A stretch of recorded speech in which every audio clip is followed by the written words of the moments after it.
أعوذ بالله من الشيطان الرجيم بسم الله الرحمن الرحيم وما تلك بيمينك يا موسى قال هي عصاي أتوكأ عليها وأهش بها على غنمي ولي فيها مآرب أخرى۔ یہ سورۃ الکہف کی آیت نمبر 17 اور 18 ہے، 17 اور 18، اور ترجمہ اس کا یہ ہے: اور تمہارے داہنے ہاتھ میں اے موسیٰ کیا ہے؟ موسیٰ علیہ السلام نے کہا، یہ میری لاٹھی ہے، میں اس پر ٹیک لگاتا ہوں اور اپنی بکریوں کے لیے اس سے پتے توڑتا ہوں، اور بھی اس میں میرے بڑے فائدے ہیں۔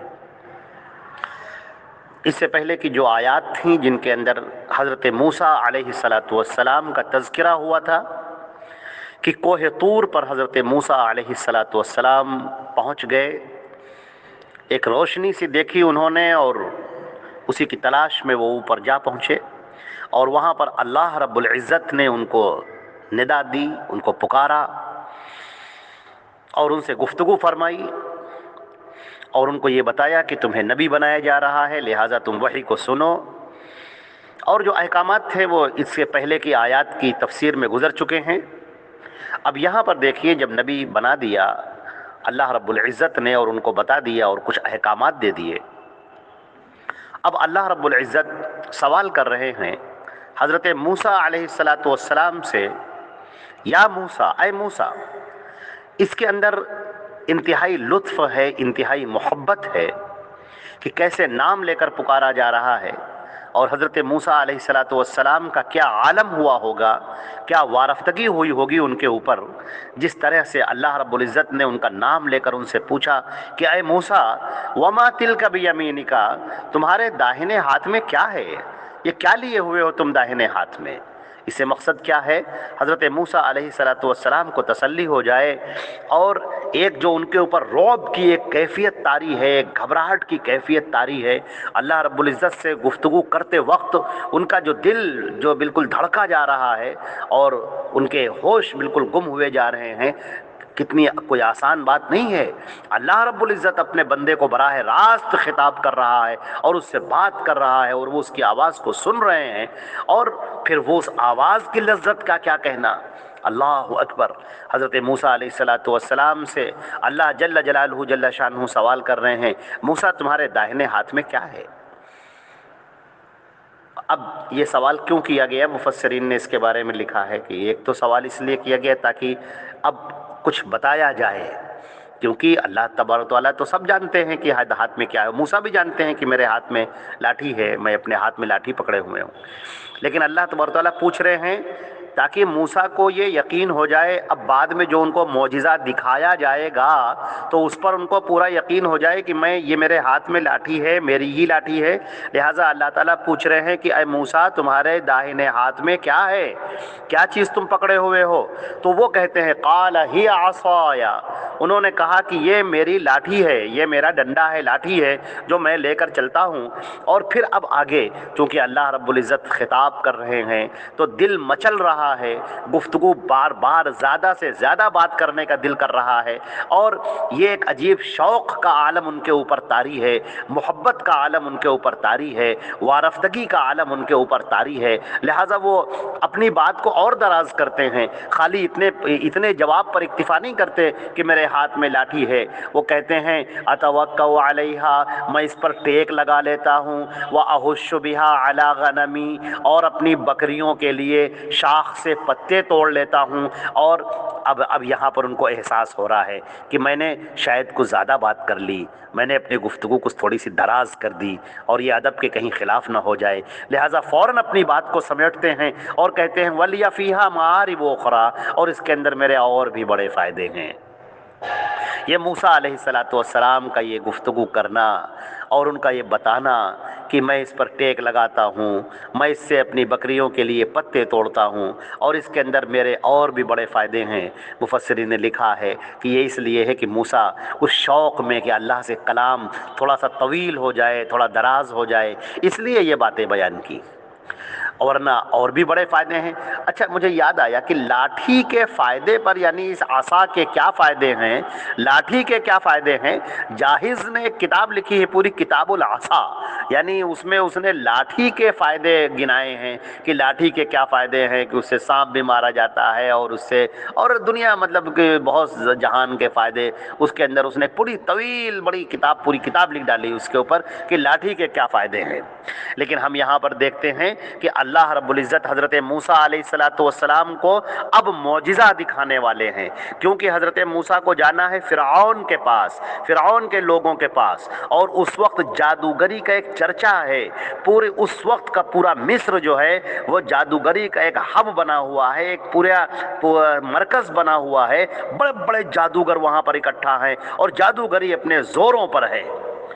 ایسے موقع پر حضرت موسیٰ علیہ السلام کو جو نبی بنایا جا رہا ہے، ان کو وہ معجزہ دیا جا رہا ہے جو سب پر غالب ہو جائے اور لوگ جان لیں کہ یہ جادوگری نہیں ہے بلکہ یہ اللہ کی تائید ہے، اللہ کی مدد ہے اور اللہ کی نشانی ہے جو حضرت موسیٰ کو دی جا رہی ہے۔ آگے چل کر ہم بیان کریں گے کہ اللہ نے حکم فرمایا کہ موسیٰ اپنی لاٹھی زمین پر ڈالو اور پھر وہ سانپ بن گئی۔ آگے کی آیات اس کے بارے میں آئیں گی انشاءاللہ، وہ ہم تذکرہ کریں گے۔ یہاں پر ہم یہ بیان کر دیں کہ موسیٰ علیہ السلام سے سوال کیا اللہ رب العزت نے کہ تمہارے داہنے ہاتھ میں کیا ہے۔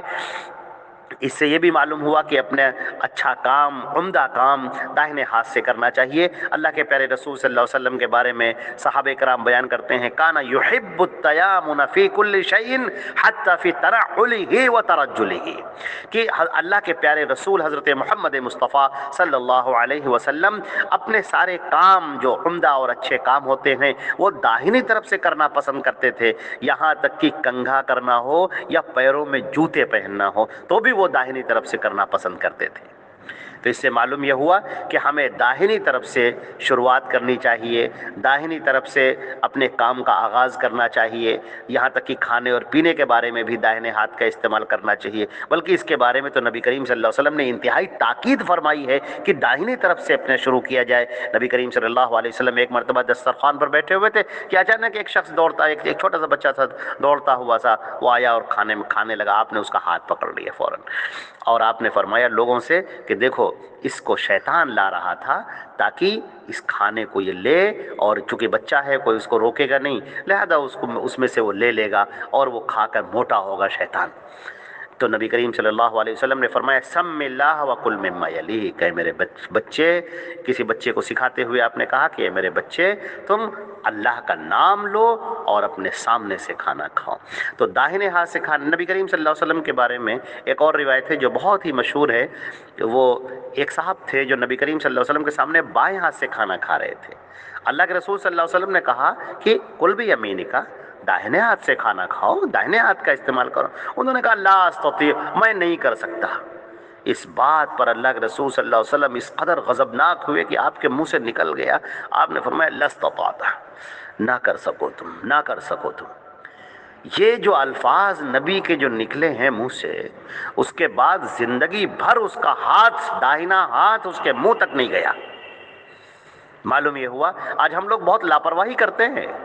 پینے کی چیز ہے، کھانے کی چیز ہے، کوئی بھی چیز ہے، بائیں ہاتھ سے کھانا شروع کر دیتے ہیں، اور اب تو مغرب نے یہ فیشن بنا دیا ہے، ہماری جو مغربی تہذیب ہے اس نے ایک فیشن سا بنا دیا ہے کہ بائیں ہاتھ سے کھانا کھایا جائے۔ نہیں، اسلام کی تہذیب یہ ہے، اللہ کے رسول کا حکم یہ ہے، اللہ کی پسندیدہ چیز یہ ہے کہ آپ داہنے ہاتھ سے کھانا بھی کھائیں اور داہنے ہاتھ سے پانی بھی پئیں، اور عمدہ چیزوں کی جو بھی شروعات ہو وہ داہنی طرف سے کریں۔ جیسے کپڑا آپ کو پہننا ہے تو داہنی طرف سے پہنے، اور موزہ پہننا ہے تو دائنی طرف سے پہنے، جوتے پہننا ہے تو دائنی طرف سے پہنے، چپل پہننا ہے تو دائنی طرف سے پہنے، وغیرہ وغیرہ۔ مسجد میں داخل ہونا ہے تو دائنی پیر پہلے رکھے، اس طریقے سے گھر میں داخل ہونا ہے تو دائنا پیر پہلے رکھے، تو دائنے کا استعمال کریں اور اللہ کا نام لے کر کام اپنے شروع کریں۔ تمام کاموں میں اللہ کا نام لے کر کیا جائے۔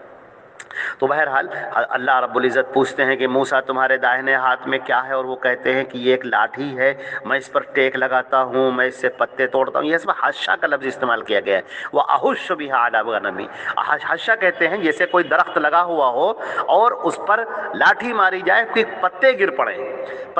پڑے مگر اس کی ٹہنیاں نہ ٹوٹے، تو اس کو حشا کے لفظ کے ساتھ میں استعمال کیا جاتا ہے، یعنی میں اس سے پتے توڑتا ہوں، اس سے پتے زمین پر گراتا ہوں، وہ اپنی بکریوں کے لیے اس کا وہاں پر تذکرہ کیا۔ اس سے یہ بھی بات معلوم ہوتی ہے کہ ایک نبی کو یہ معلوم نہیں ہوتا ہے کہ مجھے نبی بنایا جائے گا، یہ بات اسے پتہ نہیں ہوتی ہے، وہ اس انتظار میں نہیں ہوتا ہے کہ کب مجھے نبی بنایا جائے، کہ کب وہ محنت کرے اور نبی بننے کی کوشش کرے۔ نبوت کوئی محنت سے حاصل کی ہوئی چیز نہیں ہے، بلکہ نبوت اللہ کا عطیہ ہے۔ اللہ اپنے بندوں میں سے جس کو پسند کرتا ہے اس کو نبی بنا لیتا ہے، اور اللہ نے آخری نبی حضرت محمد مصطفیٰ صلی اللہ علیہ وسلم کے بعد یہ فیصلہ کر دیا کہ اب کوئی نیا نبی نہیں ہوگا، اور آخری نبی حضرت محمد مصطفیٰ صلی اللہ علیہ وسلم ہیں، جو قیامت تک کے لیے تمام انسانوں اور تمام جناتوں کے نبی ہیں، اور روح زمین پر بسنے والے تمام لوگوں کے لیے بلا کوئی اختلاف نہیں اس میں کہ کوئی چاہے جس مذہب کا ہو، چاہے جس رنگ کا ہو، چاہے جس نسل کا ہو، چاہے جس علاقے کا ہو، چاہے جس وطن کا ہو، چاہے جس زبان کا بولنے والا ہو، ہر انسان اور ہر جنات کے لیے اللہ کے پیارے پیغمبر حضرت محمد مصطفیٰ صلی اللہ علیہ وسلم آخری پیغمبر ہیں اور آخری رسول ہیں۔ اللہ رب العزت ہمیں اور آپ کو عمل کرنے کی توفیق عطا فرمائے۔ اس کے آگے کی جو گفتگو ہے وہ اللہ نے چاہا انشاءاللہ تو کل ہوگی۔ والسلام علیکم ورحمۃ اللہ وبرکاتہ۔